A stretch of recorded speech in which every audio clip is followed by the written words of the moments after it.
Hey there, here are your top news stories from eWEEK, sponsored by Dell and Intel. Today's topics include the Congressional report that calls for stronger encryption and decryption capabilities for law enforcement, why the container storage vendor Cluster HQ shut down, Orlando shooting victims' families' plans to sue Google, Facebook, and Twitter, and a 5-year IT consulting contract between Microsoft and the U.S. Department of Defense. The United States needs to continue to support strong encryption or risk undermining the digital economy, according to a bipartisan congressional report released December 20th.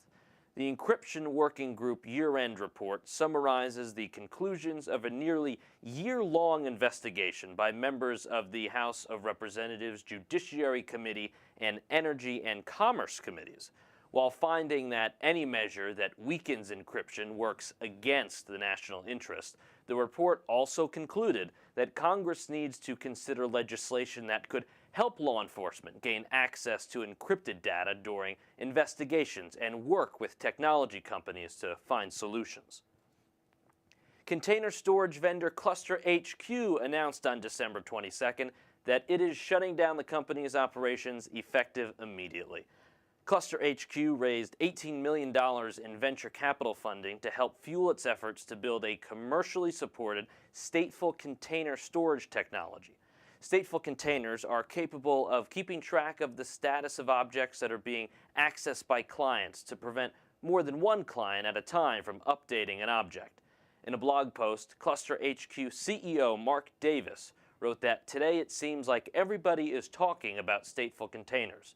Among the recent moves in container storage, Docker Inc. acquired container storage vendor Infinite on December 6th.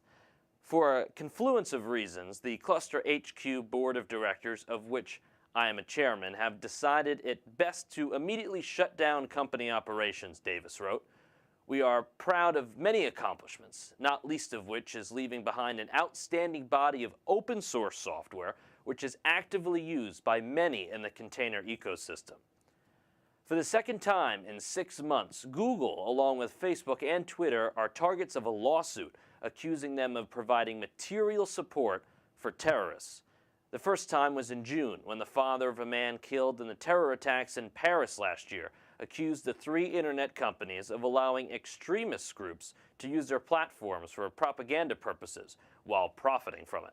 This time, the lawsuit is from families of 3 victims of the terror attack at the Pulse nightclub in Orlando, where a single gunman killed 49 people in June.